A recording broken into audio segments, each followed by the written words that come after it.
Jesus rain सेवकाई में आप सबका स्वागत है। आज भी हम आपके पास आ रहे हैं परमेश्वर के वचन के द्वारा। हमारे साथ आशा बेंची है। आशा बेंची, आपका हम स्वागत करते हैं। और पिछले दिनों में भी जो संदेश आप सुन रहे थे, मैं विश्वास करती हूँ कि आपके जीवन में बहुत ही आशीष का कारण बना।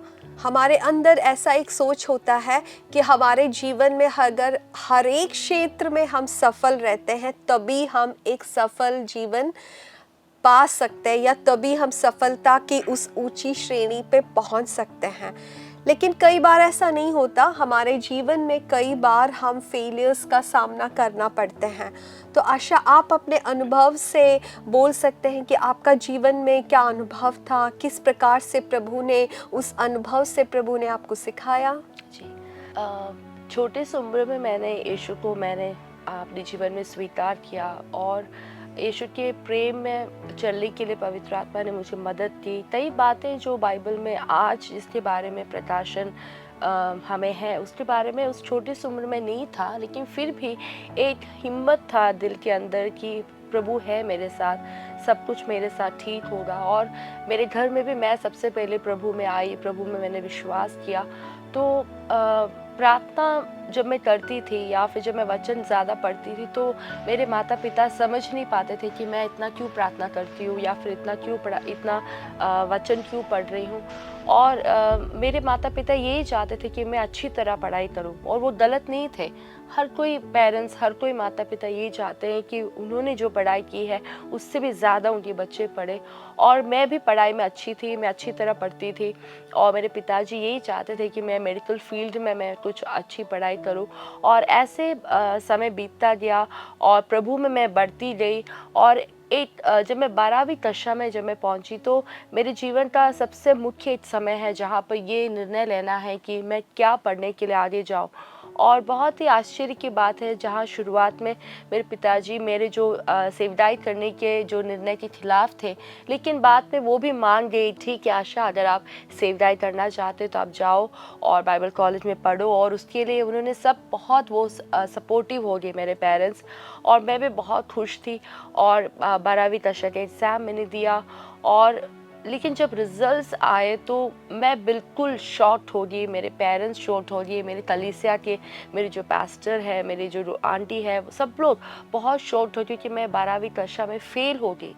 कंपार्टमेंट भी नहीं, फेल। मैंने दो पेपर, केमिस्ट्री और फिज़िक्स, दोनों मैं असफल हो गई। और मुझे ऐसा लगा कि जैसे मेरे ऊपर कोई कितना किलो मैं नहीं बता सकती, कोई बहुत बड़ा पत्थर मेरे ऊपर रख दिया हो, क्योंकि सब कुछ अंधकार है, मैं आगे नहीं बढ़ पाऊँगी। मुझे मालूम है मेरे सारे दोस्त वो लोग सब पास हो गए, जो कलीसिया में नहीं जाते थे और जो यीशु को नहीं जानते थे, लेकिन वो सब लोग अच्छे परसेंटेज से वो पास हो गए। और मेरे स्कूल में जो मेरे टीचर्स थे वो सब लोग भी बहुत ही शॉक्ड हो गए कि आशा कैसे फेल हो सकती है। और मैं उस समय में मेरे अंदर में कोई आशा नहीं था कि मैं आगे और कुछ कर सकती हूँ, क्योंकि मेरे माता पिता बहुत ही अपसेट थे मेरे वजह से। और सब में जो रिश्तेदार जो केरल में है या फिर अलग जगह में, वो मेरे पिताजी को बुला रहे कि आशा को ऐसा रिजल्ट कैसे हो गया, कि आप लोग हमेशा प्रार्थना और वचन बोल के आप जाते थे, इसीलिए ऐसा हुआ है। तो मेरे पिताजी को बहुत लोग दोष देने लगे, मुझे दोष देने लगे। और मैं बहुत ही निराश होकर जब मैं वहाँ पर बैठी थी तो एक वचन जो मैंने इससे पहले कभी उस समय नहीं पढ़ा था, अचानक से पवित्र आत्मा ने मुझसे कहा कि उस वचन को लेकर पढ़ो। उस वचन को हम ज़रा पढ़ेंगे, यिर्मयाह का किताब और उसका 29 और उसका 11वां वचन। और उस वचन में इस प्रकार लिखा है, मैं प्रभु ये कहता हूँ कि मैंने तुम्हारी भलाई के लिए योजनाएं बनाई हैं, बुराई के लिए नहीं, और मैं इन योजनाओं को अच्छी तरह जानता हूँ।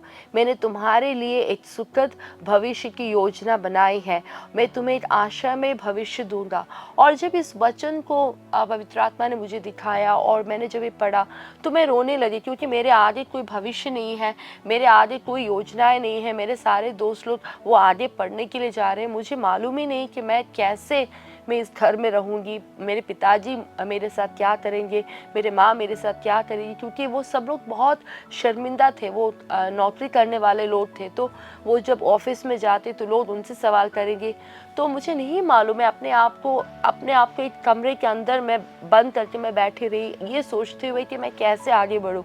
ये जो वचन यिर्मयाह 29:11, इस वचन ने मेरे अंदर इतना हिम्मत बढ़ाया और मुझे एक विश्वास दिया कि अभी शायद सब कुछ अंधेरा में है, मुझे नहीं मालूम कि आगे क्या करना है, लेकिन फिर भी मेरे बारे में जो पवित्र आत्मा ने, मेरे बारे में जो परमेश्वर ने जो सब कुछ लिख कर रखा है, जो भविष्य मेरे लिए रखा है, वो ज़रूर वो पूरा होगा। और एक विश्वास मेरे अंदर प्रभु ने डाला। और बहुत ही आश्चर्य की बात है कि वही साल में मेरा साल, जैसे सब मेरे सारे दोस्त लोग वो पढ़ने के लिए चले गए, मैं उसी साल वही अरुणाचल में दूसरे स्कूल में मैंने दूसरे स्ट्रीम मैंने चुना और मैं उसमें पढ़ने लगी। और मैं ये कहना चाहूँगी कि जो जिस समय से मैंने यीशु को मैंने जाना और 12वीं कक्षा तक पवित्र आत्मा की उपस्थिति को मैंने महसूस किया, मैंने पवित्र आत्मा की अगुवाई को सुना, आवाज़ को सुना, लेकिन उस सबसे भी ज़्यादा ये जो 8 साल जहाँ पर मेरे कोई दोस्त नहीं थे, मैं एक नई स्कूल में जाकर मैंने एडमिशन लिया, मैं वहाँ हॉस्टल में पढ़ रही थी और वहाँ पर मेरे कोई अपना जान पहचान नहीं था। मुझे शुरुआत से सब कुछ करना था। जो टीचर्स नए थे, वो हॉस्टल के लोग नए थे और सब लोग मुझे एक अजीब से मुझे देखते थे, क्योंकि सभी लोगों को मालूम था कि मैं 12th फेल होकर रिपीट करने के लिए मैं वो आई हूँ। तो मुझे शुरुआत में बहुत मुश्किल हुआ, लेकिन मैं एक बात कहना चाहूँगी कि जब मैं पढ़ने के लिए बैठती थी, मैं पवित्र आत्मा को नहीं पूछती थी कि मुझे क्या पढ़ना है, लेकिन जब मैं बुक खोल कर मैं जब बैठती हूँ तो मुझे आवाज़ आता है कि आशा ये वाला क्वेश्चन आप पढ़ो, ये वाला आंसर आप पढ़ो, क्योंकि बहुत ऑलरेडी मैं लेट वहाँ पहुँची एडमिशन के लिए, तो ऑलरेडी बहुत कुछ पढ़ा कर ख़त्म हो गया था। तो मुझे मालूम नहीं था कि इतना ज़्यादा मैं कैसे पढ़ाई करूँगी। तभी मुझे पवित्र आत्मा का आवाज़ आता है कि ये वाला जो पैराग्राफ आप पढ़ो, ये मत पढ़ो। तो मुझे ऐसा लगता था कि पवित्र आत्मा मुझे क्वेश्चन पेपर बता के दे रहा हूँ। ऐसा हर एक दिन, हर एक रात जब मैं पढ़ने के लिए बैठती तो मुझे आवाज़ आता कि आशा ये पढ़ो, ये मत पढ़ो, ऐसे करके। और जब मॉडल एग्ज़ाम आया तो मुझे इस क्लास में बहुत अच्छे मार्क्स आए, तो सब टीचर्स लोग के अंदर में एक एक्सपेक्टेशन आया कि हाँ, ये शायद 12th में फ़ेल हुआ होगा, लेकिन इस बार ये अच्छा मार्क लेकर आएगी। और धीरे धीरे मुझे मेरे दोस्त, मेरे जो क्लासमेट्स थे वो मेरे दोस्त बन गए, क्योंकि उन्होंने देखा कि मैं अच्छी तरह पढ़ाई कर रही हूँ। और फिर फाइनल एग्ज़ाम्स आया। फाइनल एग्ज़ाम के बाद मेरे अंदर में डर था कि शायद मैं फ़ेल तो नहीं होंगी, लेकिन मुझे नहीं मालूम कि मुझे कितना % मार्क आएगा, क्योंकि फिर से क्लास 12th रिपीट हुआ है। मेरे पिताजी ने भी मुझे बहुत सपोर्ट किया है, तो क्या अच्छा मार्क्स आएगा। लेकिन ये वचन जो यिर्मयाह 29:11 वचन बार बार मुझे याद आता और उसी वचन को मैं पकड़ी रही। और आप ये सुनकर आप शायद बहुत ही शॉक्ड होंगे, लेकिन उससे भी ज़्यादा जब रिज़ल्ट आया तब मैं बिल्कुल शॉक हो गई, क्योंकि जब वो रिज़ल्ट आया 12th का तो मैं पूरे स्कूल में मुझे फर्स्ट रैंक मिला। I was the first rank in that school. पहली बार वो स्कूल में 12th ह्यूमैनिटीज़ में फर्स्ट रैंक उस स्कूल को मिला। और उसके बाद में प्रभु ने मुझे degree BA in English language and literature उसमें पढ़ने के लिए मुझे भेजा। उसके बाद मैंने मास्टर्स इन सोशल वर्क किया। और जब मैं इन बातों के बारे में जब मैं सोचती हूँ तो मुझे यही पवित्र आत्मा कहता है कि हमारी जो असफलताएं हमें कभी रोक नहीं सकती है।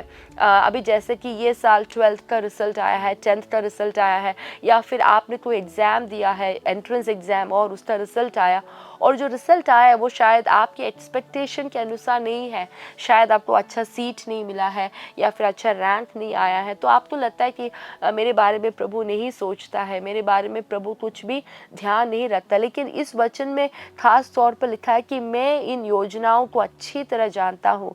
प्रभु यही कहता है कि प्रभु जानता है कि उसकी योजना क्या है। God knows what is his plan for you.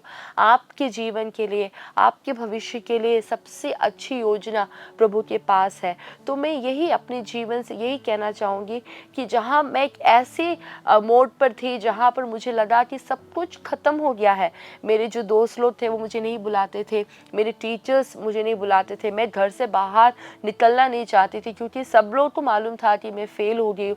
सिर्फ एक जगह जहाँ पर मेरे पास कोई सवाल नहीं आता, जहाँ पर मुझे शर्मिंदगी नहीं होती थी, वो था प्रभु की उपस्थिति। क्योंकि वहाँ पर जब मैं यीशु के पास बैठती हूँ, पवित्र आत्मा के पास बैठती हूँ, तब मेरे ऊपर कोई सवाल ही नहीं आता कि आशा तुमने एग्ज़ाम अच्छी तरह क्यों नहीं लिखा, आशा तुमने ये वाला क्यों नहीं पढ़ाई किया, क्यों फेल हो गई, क्यों मेहनत नहीं किया। ऐसे तक कि एक के बाद एक सवाल, जैसे AK-47 से हम जो AK-47 हम जब चलाते हैं तो जैसे नॉन स्टॉप गोली चलती है, उस समान सवाल आते रहते थे। लेकिन जब मैं प्रभु की उपस्थिति में बैठती थी तब मेरे पास कोई सवाल नहीं था, क्योंकि वचन ये हिम्मत देता था कि सब कुछ प्रभु जानता है, वो सब कुछ ठीक करके ही आगे लेके जाएगा। और आज जब मैं ये बात आपसे मैं शेयर कर रही हूँ, मैं आपसे ये बता रही हूँ, तो मैं पूरे धैर्य के साथ ये कह सकती हूँ कि प्रभु कभी झूठ नहीं बोलता है, वो अपने वचन को ज़रूर पूरा करता है। उस छोटी सी उम्र में अगर मैंने यीशु को नहीं जाना होता तो शायद 12वीं कक्षा की जो असफलता मेरे जीवन में आई थी वो शायद मेरे जीवन को पूरी तरह ख़त्म कर देता, मेरे परिवार को भी शायद वो ख़त्म कर देता, क्योंकि मेरे पिताजी कभी सोच ही नहीं सकते थे कि मैं एग्ज़ाम में फ़ेल हो सकती हूँ। लेकिन ये यीशु को मैं जान पाई, बस यही एक वजह है जो आज मुझे आपके सामने आकर यहाँ पर बिठाया है। वही यीशु ही बस एक वजह है जिस वजह से जब मैं 12वीं कक्षा में फ़ेल हो गई, मेरे जीवन में इतनी बड़ी असफलता आई, उसके बाद भी मुझे आगे जाने के लिए, आगे बढ़ने के लिए जो शक्ति मुझे मिला है, जो हिम्मत मुझे मिला है। और मैं आपसे यही कहना चाहूँगी, आप ऐसा ना सोचें कि सब कुछ ख़त्म हो गया, मैंने जो सोचा था वो मेरे जीवन में नहीं है, मैं असफल हो गई हूँ, मेरे सारे दोस्त लोग आगे निकल गए हैं, मैं पूरी तरह हार गई हूँ, इतनी शर्मिंदगी है मैं अपने घर के लिए। ऐसा कभी भी आप ना सोचें, क्योंकि जहाँ पर आप गिरते हैं वहाँ से प्रभु आपको उठाता है। हम सब दाऊद के बारे में हम जानते हैं, दाऊद वो जब सारे भाइयों में से वो सबसे छोटा था, कोई उसकी ओर अपनी नज़र को भी नहीं दौड़ा था, उसके पिताजी भी उसके बारे में पूछते नहीं थे, बस उसका काम ये था कि भेड़ बकरियों को खिलाए। जो दाऊद के भैया लोग थे वो सब लोग फौजी थे, आर्मी में थे, तो उनको खाना पहुंचाना है। लेकिन उस सभी के बीच में जब दाऊद को कोई नहीं देख रहा होता था, तब दाऊद जंगल में अकेला परमेश्वर की आराधना करता, परमेश्वर की स्तुति करता। और प्रभु, हो सकता है कि शायद कोई आपको नहीं देखता हो, लेकिन प्रभु आपको देखता है। और जब प्रभु किसी को देखता है तो ज़रूर प्रभु अपने हर एक बातों को वो पूरा करता है। दाऊद को प्रभु ने देखा और उसी वजह से जंगल में पड़े दाऊद को प्रभु ने क्या किया, एक महल का, एक राज्य का राजा बना दिया। वही प्रभु आज भी जिंदा है। अगर दाऊद के जीवन में प्रभु ने ऐसा किया है, हम बाइबल जब पढ़ते हैं तो कई लोगों के जीवन में प्रभु ने ऐसा ही किया। अगर मेरे जीवन में प्रभु ने ऐसा किया है तो मैं बड़े धैर्य के साथ ये कह सकती हूँ कि आपके जीवन में भी प्रभु ऐसा ही करेगा। हम जैसे कि वचन में देखा कि वचन में लिखा है कि मैंने तुम्हारी भलाई के लिए योजना बनाई है। तो मैं भी इस वचन को 100% मेरे हृदय से मानने वाली, क्योंकि हमारा परमेश्वर बस हमारा भलाई चाहता है, बस भलाई चाहता है। आप पूछेंगे क्या, तो आशा का जो असफलता वो भलाई था? हाँ, एक कारण से बोलने से, क्योंकि हमारी जो सोच है वो परमेश्वर के सोच से बहुत अलग रहता है। कई बार हमारे जीवन में हम पराजय का सामना करना पड़ता है, हमारे जीवन में हार आ सकते हैं। खासकर में जो जवान, जो बच्चे, खासकर आप स्कूल में या कॉलेज में आप पढ़ाई कर रहे हैं, लेकिन आपको किसी विषय आपको बहुत कठिन लग रहा है, या किसी विषय आप लगते हैं कि आप फेल हो जाएंगे या फेल हो गए, तो निराश नहीं होना। आप प्रार्थना करना और कोशिश करना। जैसे कि आशा के गवाही से हम यही सीखा कि उसके जीवन में जब एक पराजय आया, वो पीछे नहीं हट रही थी, वो उसने प्रार्थना किया और प्रभु ने उसके लिए एक दूसरा दरवाज़ा खोल दिया, दूसरा एक मार्ग खोल दिया, जहाँ पर उसने हार्ड वर्क किया और वो परमेश्वर के वचन को विश्वास करते, और उसके साथ ही उसने कठिन प्रयत्न किया जिससे उसके वो हार को भूल जाने के लिए, या उस हार को मिटा दिया। उस स्कूल में उस स्कूल के लिए वो एक आशीष का कारण बना, उस पूरे उनके परिवार के लिए आशीष का कारण बना। और मैं सोचती हूँ कि आशा, जब आपके दोस्त लोग थे, आप एक साथ आ रहे थे और जब आप फेल हो गए, आपके दोस्त लोग हायर स्टडीज़ के लिए गए, तो आपके अंदर ये चिंता आया होगा कि मेरा जीवन क्या होगा, मेरा जीवन अभी पूरा असफलता से ही भरा है। लेकिन हम देख सकते हैं हमारे जीवन में एक पराजय आ जाते हैं, या आप आपके दोस्तों के साथ आगे बढ़ नहीं पा रहे, इसका अर्थ ये नहीं कि आपका जीवन खत्म हो गया। कभी ऐसा नहीं सोचना। हमारे लिए प्रभु दूसरा रास्ता खोल दिया होगा, तो वहाँ पर हमें परमेश्वर को आश्रय कर कर के आगे आगे बढ़ते हैं, तो आपके जीवन को भी आशीष बनाएगा, दूसरे के भी जीवन आशीष होगा, आपका भी जीवन आशीष होगा। तो कभी अपने जीवन को इस पर आप वैल्यू ना करें कि आपका कितना परसेंट आया है, कितना मार्क आया है, आपके दोस्तों से, आपके फैमिली में सबसे ऊंचा नंबर आए। नहीं, प्रभु ये कुछ नहीं देखता। प्रभु ये देखता है कि हमारा हृदय प्रभु के साथ कितना जुड़ा है, क्या हम परमेश्वर के उद्देश्य के लिए खड़ा होने के लिए तैयार हैं। खासकर जब ये वचन जब मैं बोल रही हूँ, मेरे अंदर पवित्र आत्मा मुझसे कह रहे हैं कि आपके जीवन में कई बार अपने हार को एक बार नहीं 2-3 बार आपने सामना किया, और अभी आपके मन में शैतान एक सोच के लाया है कि आपको जीना नहीं है, जीने से कोई फायदा नहीं है। अगर ऐसे सोच आपके अंदर है, आपको लगता है कि मैं कभी भी सफलता को नहीं पा सकती, मेरे जीवन में बस हार ही हार है, हर एक क्षेत्र में हार का ही मैं सामना कर रही हूँ, तो ये शैतान का झूठ है। और शैतान आपसे कह रहे हैं कि आपके जीवन को ख़त्म कर दे, तो उस शैतान की शक्ति या वो सुइसाइडल स्पिरिट के पीछे दुष्ट आत्मा काम कर रहे हैं। कोई भी ऐसे जवान बेटा या बेटी इस संदेश को सुन रहा है, आपको लगता है कि आपका जीवन से कोई मकसद नहीं है, आपको अभी आगे बढ़ना ही नहीं है, तो ऐसे सोच पवित्र आत्मा की ओर से नहीं है, परमेश्वर की ओर से नहीं है।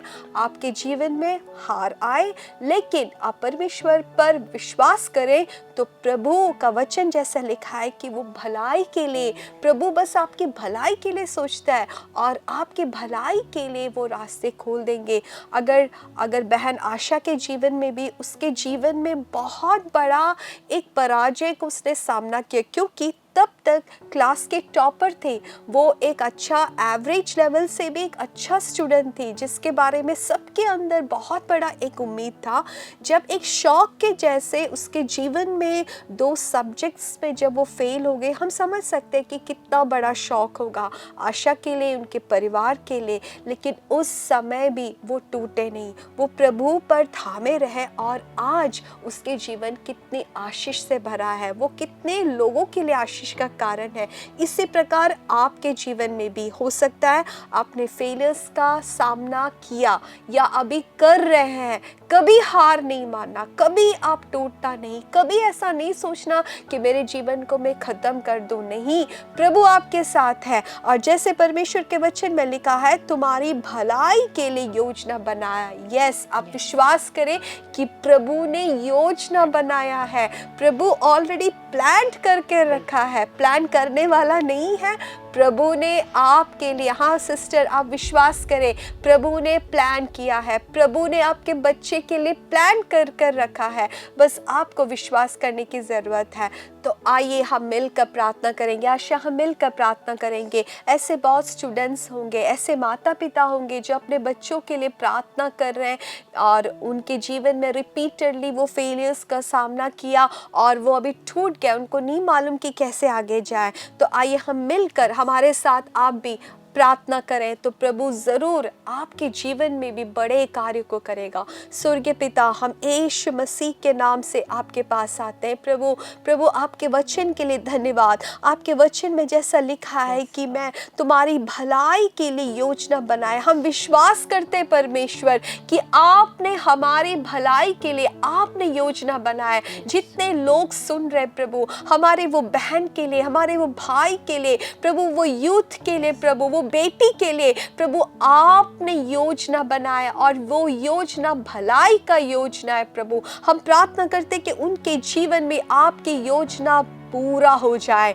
प्रभु आज जो भी समस्या उनके सामने खड़ा है, कोई भी क्षेत्र में वो आगे बढ़ नहीं पा रहे प्रभु, उनकी पढ़ाई में अगर वो बढ़ नहीं पा रहे तो प्रभु हम पूरे दिल से प्रार्थना करते हैं कि पढ़ाई में जो भी बाधा है यीशु के नाम से दूर हो जाए। जो भी वो कठिनाई को सामना कर रहे हैं वो दूर हो जाए प्रभु। अगर प्रभु आपकी इच्छा है कि वो दूसरे क्षेत्र में पढ़ाई करें या दूसरे कुछ क्षेत्र उनके लिए खुल जाए, तो हम प्रार्थना करते कि ऐसे आप दरवाजा खोल दे प्रभु, ताकि उनके जीवन में परमेश्वर की जो भी योजना पूरे हो जाए। प्रभु शैतान चाहता है कि इनके जीवन को खत्म करे, शैतान चाहते हैं कि इनके जीवन में कोई भलाई ना आए, और शैतान की सारी उस चाहत को हम यीशु के नाम से कैंसिल कर देते हैं।